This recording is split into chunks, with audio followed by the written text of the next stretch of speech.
Main paper है, main paper में थोड़ा सा आप समझने की कोशिश करिए। मेन पेपर में हिंदी और इंग्लिश दो रहेंगे।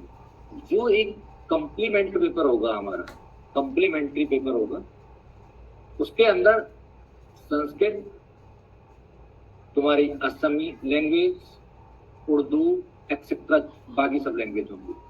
तो जब आप पेपर में मान लीजिए आपने एक फर्स्ट लैंग्वेज हिंदी भर दी, पहले देखो इस चीज को समझना बहुत जरूरी है, और यदि आपने सेकंड लैंग्वेज भर दी इंग्लिश, तो फिर आपको कॉम्प्लीमेंट पेपर आपको नहीं मिलेगा, फिर आपको उसी मेन पेपर में ही दोनों मिल जाएंगे, हिंदी भी और इंग्लिश भी, दोनों लैंग्वेज। अब यदि किसी ने संस्कृत भरी है सेकंड लैंग्वेज, संस्कृत ये सेकंड लैंग्वेज भरी, तो आपको मेन पेपर भी मिलेगा प्लस कॉम्प्लीमेंट्री पेपर जो वो भी मिलेगा, जो संस्कृत होगी जिसमें, और स्पेशल संस्कृत का मिलेगा। ये अलग अलग आता है, स्पेशल संस्कृत का अलग आएगा 10-5 पन्नों का, असम लैंग्वेज का अलग आएगा, उर्दू का अलग आएगा 10-5 पेजों का, ऐसे ऐसे।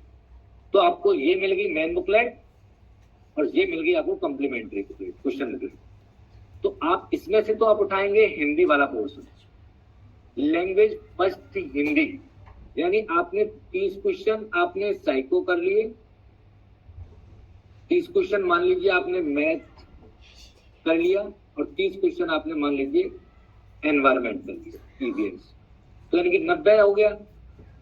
उसके बाद यानी कि 91वां क्वेश्चन जो होगा,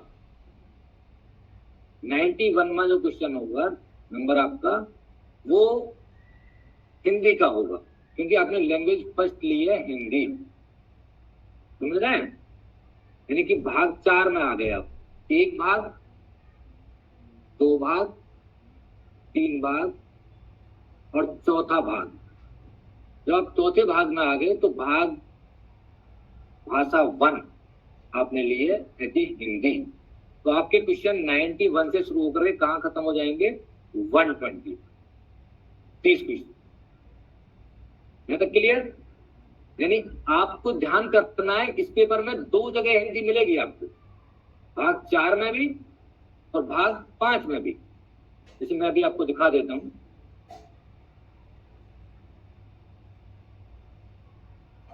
देखो 105 तक हम लोग गए, मतलब क्लियर हो गया। अब भाग 5 में भी हिंदी है, लेकिन वो शुरू कहां से हुई है उसको गौर करिए, 121 से शुरू हुई है, और वो कितने से शुरू हुई थी? 91 से, यानी 121 से 150 है, और ये भाग 5 में है, ये सेकंड है। ये उनके लिए है जो हिंदी को सेकंड लैंग्वेज के रूप में ले, तो हमें तो हिंदी को फर्स्ट लैंग्वेज के रूप में लेना है। तो हमारा काम तो कहां खत्म होता है? यानी यहां हमें तो 91 नंबर पर जब हिंदी का जो भी क्वेश्चन होगा वहां से शुरुआत करनी है अपनी, यहां से। यानी हमारी शुरुआत कहां से हो जाएगी? 91 क्वेश्चन नंबर हिंदी से, ठीक है। अब 91 से और 120 तक जाएंगे, क्लियर? देखो ये बहुत भ्रम है जो वहां पैदा होता है, मैं पहले इस चीज को तोड़ना चाहता हूं। हिंदी क्लियर हो गया? जी सर, एक बार, हाँ जी सर, एक बार मेरी बहन ने भी एक दिया था एक बार, तो उन्होंने यही मिस्टेक करके आई थी। अभी देखिए बहुत लोगों के साथ में चीजें होती हैं, अभी देखिए एकदम वहां हौज हो जाता है, आदमी समझ ही नहीं पाता, सब हाथ पैर फूल जाते हैं। तो इसलिए पहले सबसे पहले हम उसी पे कंसंट्रेशन करेंगे, उसके बाद आगे बढ़ेंगे। तो 91 to 120 हिंदी ये क्लियर हो गया, यानी कौन सा लेना है, यानी कि हमें जाती 91 हिंदी जो है वो पकड़ना है, यानी भाग 4 में पहला वाला पोर्शन। सेकंड पोर्शन जो उस पर हम ध्यान ही नहीं देंगे, तो इसमें 2 पोर्शन आ गए, भाग 4 और भाग 5 हिंदी की। भाग इसमें भाषा फर्स्ट, उसमें भाषा सेकंड है हिंदी, हमें वो लेनी नहीं है, तो छोड़ देना है, हमें इसके आंसर करने है केवल। यदि बाई चांस किसी ने गलती से भाग 5 वाली हिंदी कर दी और उसने पेपर में भर रखी थी हिंदी फर्स्ट, तो उसकी मार्किंग नहीं होगी, ये ध्यान रखिएगा। मेरी बात समझ रहे हैं? यदि आपने हिंदी को एज ए फर्स्ट लैंग्वेज लिया है और आपने 120 से जो क्वेश्चन शुरू थे हिंदी के, यानी भाग 5 वाले, यदि वो कर दिए तो फिर आपकी हिंदी के क्वेश्चनों की मार्किंग नहीं होगी, ध्यान रखिए, यानी वो बेकार गए आपके 30 के 30। इसलिए बहुत इंपॉर्टेंट चीज है जिस पे मैं बात करना चाहता हूँ। तो इसलिए बिल्कुल ध्यान रखेंगे भाग 4 में से ही, इसलिए तो मैंने कहा है कि एक ही भाषा हमें लेनी है, हिंदी को प्रथम भाषा, यानी हमें भाग 4 में जाके सीधा भाषा फर्स्ट यानी हिंदी देखनी है। 91 क्वेश्चन नंबर से हिंदी शुरू करनी है और 120 तक हम करेंगे, ये हमारा हिंदी का फाइनल हो जाता है।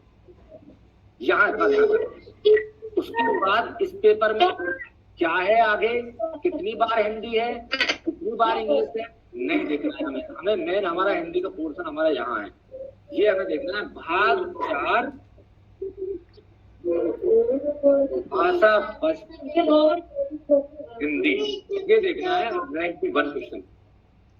सॉरी, उसको बंद कर दीजिए, किसी का माइक यदि ऑन है तो प्लीज उसे बंद कर दें, माइक बंद कर दें प्लीज।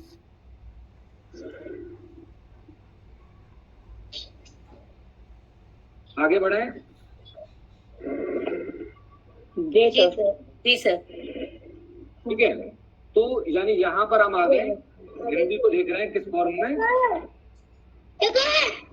तो प्रकाश देखा तो प्लीज प्लीज, ये रिक्वेस्ट है मेरी आप लोगों से कि आप माउस को बंद करा दें प्लीज।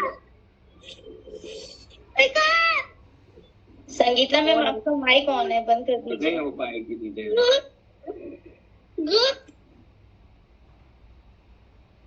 तो देखिए, तो हमने जो मेन पेपर में से फर्स्ट और सेकंड जो लैंग्वेज थी, यानी केवल हिंदी को भाषा 4 यानी भाग 4 में से भाषा फर्स्ट हिंदी का सिलेक्शन करना है। 91 से 120 के क्वेश्चंस करने हैं, ये बिल्कुल कंफर्म कर लेंगे, लिख लेंगे, चाहे यही काम करना है। इसके अलावा उसमें हिंदी दोबारा भी दिखाई देगी आपको, तो गलती से भी वो मत कर देना यदि आप फर्स्ट लैंग्वेज हिंदी। 5वां जो भाग आएगा फिर वो 121 क्वेश्चन नंबर से 150 तक जाएगा।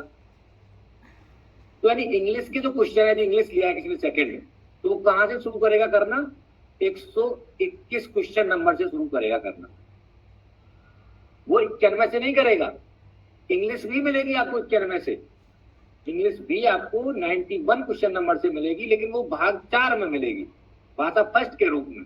लेकिन हमें तो सेकंड लेनी है भाषा, तो हमें जो शुरुआत करनी है वो 121 से ही करनी है इंग्लिश की, ना कि 91 से। और यदि मैंने संस्कृत ले ली, वही चीज ध्यान करना, यहाँ बहुत इंपॉर्टेंट चीज है। अब यदि मैंने संस्कृत ले ली दूसरी लैंग्वेज, तो मुझे आप सोचिए कहां से शुरू करनी पड़ेगी, बताइए किस क्वेश्चन नंबर से शुरू करूं। संस्कृत में भी 91 से शुरू होंगे क्वेश्चन और 150 तक जाएंगे, तो मुझे कहां से करना है शुरू, 121 गुड, एकदम नाइस। हमें क्योंकि फर्स्ट लैंग्वेज तो ली नहीं ना हमने, वो हमने एज ए सेकंड लैंग्वेज ली है, तो सीधा हमें 121 जाए। ओके, तो बिल्कुल क्लियर। उसमें भी हमें पहला वाला पोर्शन छोड़ेंगे, दूसरे पे हम शुरू करेंगे, और जिसमें दोनों क्लोज होंगे। तो ये तो एक क्लियरिटी होगी हमारी कि पेपर में हमें जो लैंग्वेज हम ले रहे हैं, सिलेक्शन जो हम कर रहे हैं, हमें कैसे शुरू करना है काम। फर्स्ट लैंग्वेज फिक्स हो गई है, कहाँ से शुरू करना है ये भी फिक्स हो गया है, दूसरी भाषा को कैसे लें ये भी फिक्स हो गया है। ये सब चीजें हमारी क्लियरिटी में आ गई हैं। ये भी हमें पता लग गया कि उसके लिए अलग से बुकलेट मिलेगी, कम्प्लीमेंट्री बुकलेट। वहाँ ये मत सोचना, डरना मत कि भाई ये अलग से कैसे संस्कृत आ गई है, क्या भला है, ये सब चीजें पहले ही हमारे जब दिमाग में सब चीजें चल रही होंगी, एकदम क्लियरिटी होगी, तो हमारे लिए बहुत ईजी हो जाएगी। वहाँ हमें सर एक चीज बता दीजिएगा सर, कॉम्प्लीमेंट्री जो पेपर मिलेगा हमें, उसमें भाग 4 और भाग 5 मेंशन होगा या नहीं होगा? दोनों मेंशन होंगे उसमें, भाग 4 भी ऐसे ही और भाग 5 भी। लेकिन भाग 4 तो करना ही नहीं हमें, क्योंकि जी सर, इसीलिए बस उसमें दोनों होंगे। यही कंफ्यूजन नहीं होना चाहिए। बस मैं यही चाहता हूँ कि वहाँ ये गलती कोई ना कर दे, क्योंकि सब पढ़ने के बाद भी ना, वरना जीरो हो जाते हैं हम लोग। अब जहाँ तक चीजें क्लियर होगी, यानी हमें भाषा का सिलेक्शन कैसे करना है, हिंदी फर्स्ट और संस्कृत या इंग्लिश से किस तरह से कहाँ से क्वेश्चन करने हैं, तो ये क्लियरिटी हमारे अंदर आ गई। यानी अब हम थोड़ा सा अब इसमें आगे बढ़ेंगे। सर मुझे कुछ पूछना था। हाँ सर, जैसे आप जो बता रहे हैं, जूनियर लेवल के लिए या फिर प्राइमरी लेवल पर भी सेम आएगा? सेम आएगा दोनों, प्राइमरी और जूनियर दोनों लेवल तो इसी तरह के क्वेश्चन होंगे, बिल्कुल सेम, बिल्कुल दोनों इसी तरह से पेपर सेट होगा मतलब। एकदम। मैंने दोनों ही, मैं जो आपको आज बताने वाला हूँ वो दोनों पेपरों को मैंने दोनों पेपरों से कंटेंट लेकर के ही, ये आपके पेपर ही हैं जिनको मैं लेकर के आज आपको डिस्कस करने वाला हूँ। सर लेकिन प्राइमरी में तो तीनों ही लैंग्वेज रहती है ना, हिंदी, इंग्लिश और संस्कृत। नहीं, 2 लैंग्वेज आपको लेनी होती है कोई भी, प्राइमरी में भी। हाँ प्राइमरी में भी और जूनियर में भी, कोई भी 2 लैंग्वेज। ओके ओके ठीक है। तो सर सॉरी सर, संस्कृत में भी सर 2 विकल्प आते हैं, पेपर फर्स्ट और पेपर सेकंड। लैंग्वेज फर्स्ट और लैंग्वेज सेकंड आता है। सर संस्कृत में भी होता है क्या ये? संस्कृत में भी लैंग्वेज फर्स्ट और लैंग्वेज सेकंड होती है, बिल्कुल। मतलब अच्छा सर, उसमें हमको सेकंड लेना होगा अगर हम हिंदी फर्स्ट लेते हैं। हाँ, तो हमें सेकंड यानी कि भाग 5 आपको करना है। भाग 5 करना है जो सर 121 से शुरू होगा। 121 से शुरू होगी। Okay sir, thank you sir, thank you. तो मैं यही चीज मैं पकड़वाना चाहता हूँ, इसको बिल्कुल नोट कर लो, दिमाग में बिठा लो। ये गलतियां नहीं होनी चाहिए। वहां यदि ये गलतियां हुई तो सब आने के बाद भी 0 है आपको। क्योंकि सर संस्कृत की भी दो पेपर मतलब 2 पार्ट दे रखे हैं, वैकल्पिक और सर वो मतलब मेन भाषा 1 दे रखा है और भाषा 2 दे रखा है सर पेपर में। तो उसमें हमें अगर हम हिंदी पहली भाषा लेते हैं तो हमें भाषा 2 का पेपर करना पड़ेगा, जो हमें कॉम्प्लीमेंट्री शीट मिलेगी उसमें से। बिल्कुल बिल्कुल, ठीक है सर, थैंक यू। ठीक है, चलिए हम आगे बढ़ते हैं। अब देखो, मैं आपको ये हमने पेपर पे बात कर ली, हमें कहाँ से करना है, कौन सी भाषा लेनी है, किस तरह से लेनी है, कैसे करना है, ये हमारी क्लैरिटी आ गई। अब हम पेपर में जाते समय हम ये इस चीज से निश्चिंत रहेंगे, हमें एक डर नहीं होगा कि अच्छा हमें कहाँ से शुरुआत करनी है और कौन सा पार्ट लेना है। चलिए अब आगे बढ़ते हैं। आप ये देखिए, अब मैंने ये आपके 2024, 2023, 23, 21 के उनसे पेपरों से ही कंटेंट को उठाया है, कोई अलग नहीं है चीजें। मैं आपको ये बताना चाहता हूँ, कुछ नहीं पढ़ना है, नया कुछ भी नहीं पढ़ना है, कोई बुक नहीं लेनी है। मैं हमेशा कह रहा हूँ आपको और बार बार कह रहा हूँ, आज मैं उस चीज को आपको सिद्ध करके दिखा दूंगा क्यों नहीं आपको बुक लेनी। तो देखिए,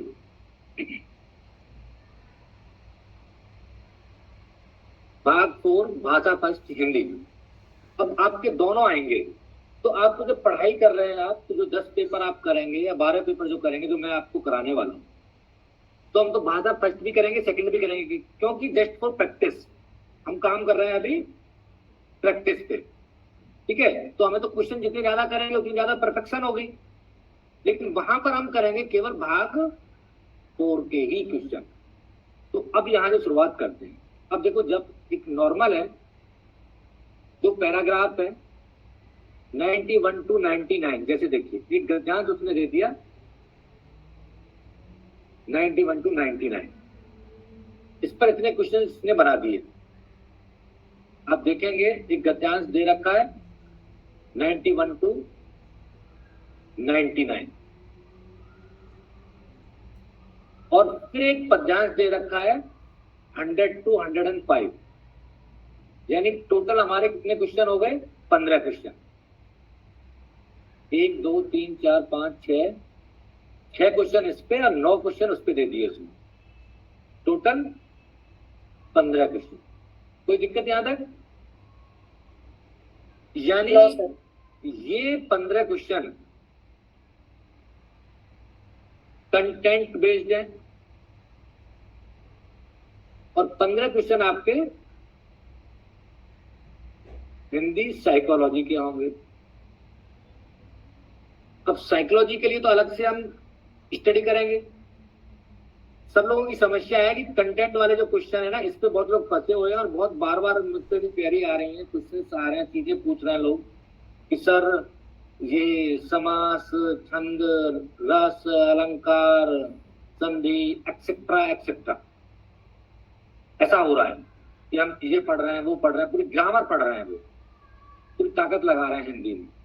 लेकिन अब मैं थोड़ा सा क्लियरिटी लाना चाहता हूँ।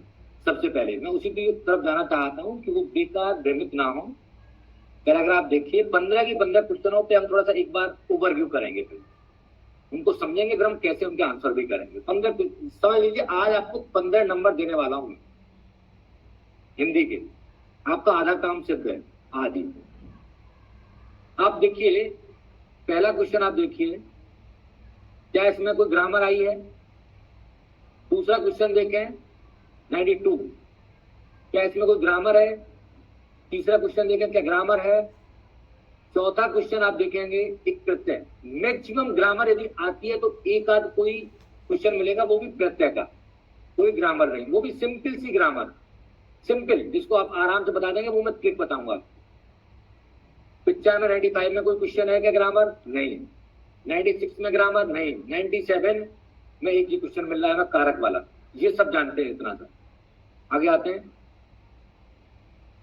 कोई ग्रामर 98, 99 कोई ग्रामर,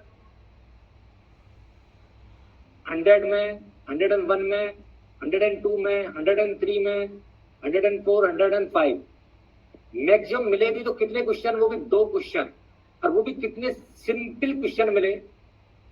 आप मुझे बताइए, इन 15 क्वेश्चनों में जब ग्रामर हमें मिल ही नहीं रही, पूरे क्वेश्चनों में यदि 1 या 2 क्वेश्चन मिल रहा है, और वो भी इतना इजी, तो क्या हमें पूरी ग्रामर पढ़नी चाहिए हिंदी की? बताइए, क्या इसमें कहीं संधि, समास, रस, छंद, अलंकार, संज्ञा, सर्वनाम, दुनिया भर का ये कारक पायक सब, क्या हमें पढ़ना चाहिए? आप ही प्रश्न का उत्तर दीजिए। नहीं पढ़ना चाहिए सर। नो सर, जनरल नहीं।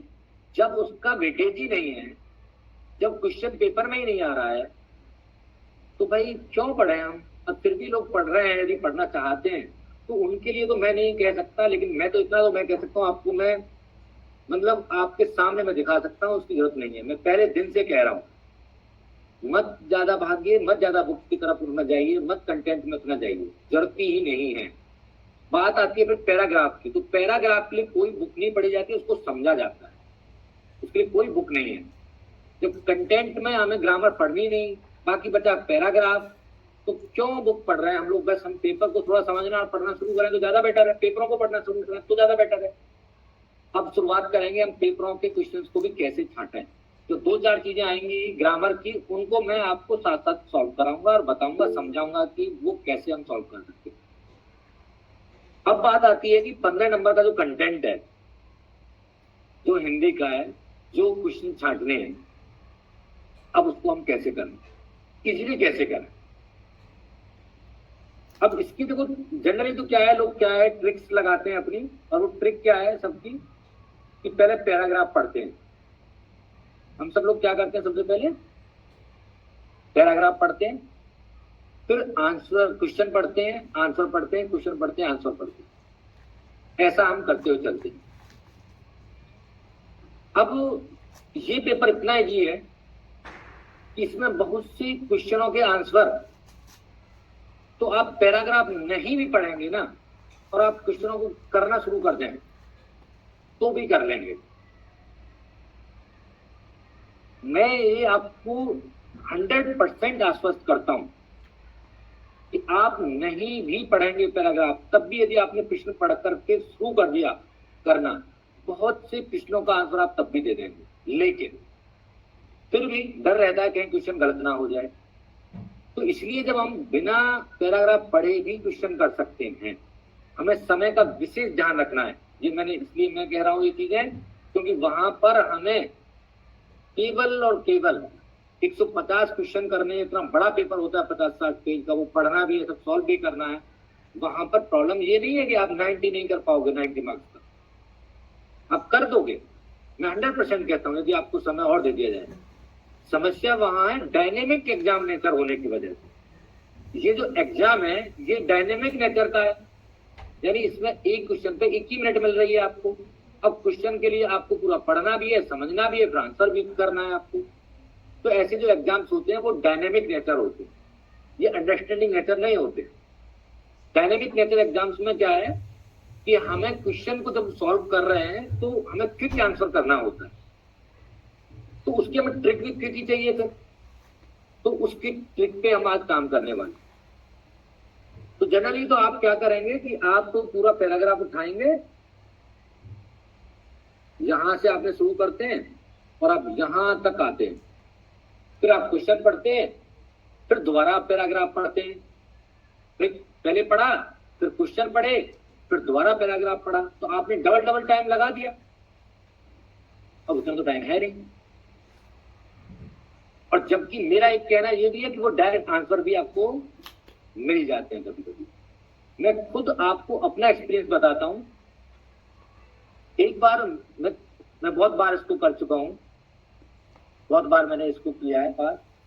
तो मैं एक बार का आपको एक थोड़ा सा अनुभव करता हूं। मेरे पास 15 मिनट बची हुई थी, मुझे पूरी लैंग्वेज करनी थी, वो भी 2 संस्कृत से भरा था मैंने उस बार, हिंदी भी करनी थी और संस्कृत भी करनी थी। मेरा अपना अनुभव है। अब 15 मिनट में 2 लैंग्वेज 60 क्वेश्चन आप कैसे करेंगे? कौन सा लॉजिक है आपके पास?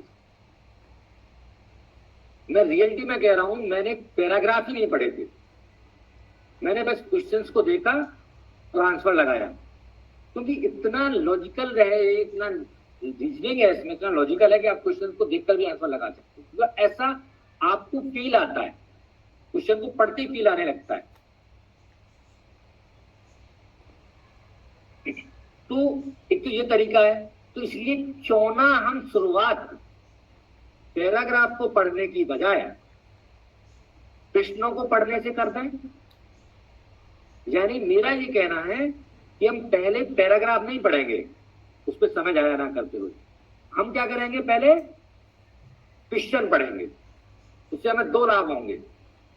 पहला लाभ कि जब हम क्वेश्चन पढ़ेंगे, एक पैराग्राफ के 8 या 9 क्वेश्चन जो भी आए हुए, उन क्वेश्चनों को पढ़ेंगे, तो एक तो ये लाभ है कि पहले हो सकता है फर्स्ट इंसाइट में, पहली दृष्टि में ही उसमें से हम 2-3 क्वेश्चन या 4 क्वेश्चनों को आंसर लगा देंगे बिना पढ़े भी।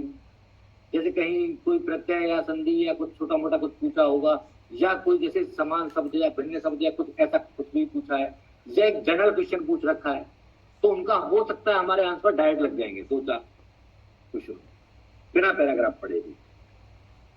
दूसरा उसका बेनिफिट क्या होने वाला है हमें? दूसरा उसका बेनिफिट हमें यह होने वाला है कि जब हमारे 2-4-5 तो हो ही गए, फिर हमारे क्वेश्चन हमारे दिमाग में सारे आ गए, फीड हो गए। अब हम पैराग्राफ पढ़ेंगे,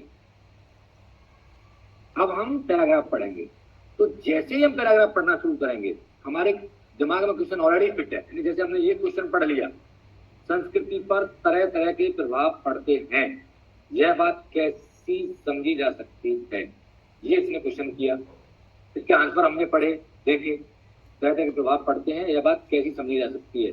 शिक्षा को पृथक रूप से देखा जाए, जब शिक्षा को धर्म से जोड़कर देखा जाए, जब शिक्षा को संस्कृति से अलग करके देखा जाए, जब शिक्षा को संस्कृति से जोड़कर देखा जाए, तो आपको देखिए बिना पैराग्राफ पढ़े क्या लग रहा है आंसर? चौथा, फोर्थ, तो संस्कृति को जोड़कर देखा जाए। अब सोचो, क्या पैराग्राफ पढ़ा तुमने? नहीं सर, मैं वही में कहना चाहता हूँ। तो एक फील आना शुरू होता है, पहले आप थोड़ा समझने की कोशिश करिए। इसलिए मैं आपको कंसल्ट कर रहा हूँ कि पहले क्वेश्चन पढ़ना शुरू करेंगे। थोड़ी कहीं यदि कमी रह भी जाएगी, उस फील को और मतलब परफेक्ट करने के लिए, उसको वेरीफाई करने के लिए पैराग्राफ पढ़ लेंगे थोड़ा सा और कंफर्म करने के लिए। लेकिन फील में तो आ गया ना हमारा answer, that may be possible, हमने टिक कर लिया या कुछ लगा लिया छोटा मोटा आंसर, उसको फिर आप बाद में देख भी लेंगे। ठीक है। ऐसे जब दूसरा क्वेश्चन पढ़े, यदि हम इनमें से कौन सा शब्द समूहों से भिन्न है? आदान प्रदान सर, आदान प्रदान। आदान प्रदान। देखो अभी तो कुछ भी नहीं कर रहे ना हम लोग, वैसे देख रहे हैं मौलिक परंपरा, प्रचलित रीति, सांस्कृतिक कर्म, मतलब बिना पैराग्राफ पढ़े। अभी बात वही हो रही है जो मैंने आपको अभी समझाने की कोशिश कर रहा हूँ। लेकिन हम लोगों की नेचर क्या है, जाते ही पैराग्राफ पे जुड़ जाएंगे। बस अब तो पैराग्राफ पढ़ो भाई, और जब क्वेश्चनों के आंसर करेंगे हम लोग। भाई हमारे पास तो यही ट्रिक है, यही तो सीखते आए हम लोग, उल्टा चलेंगे बस।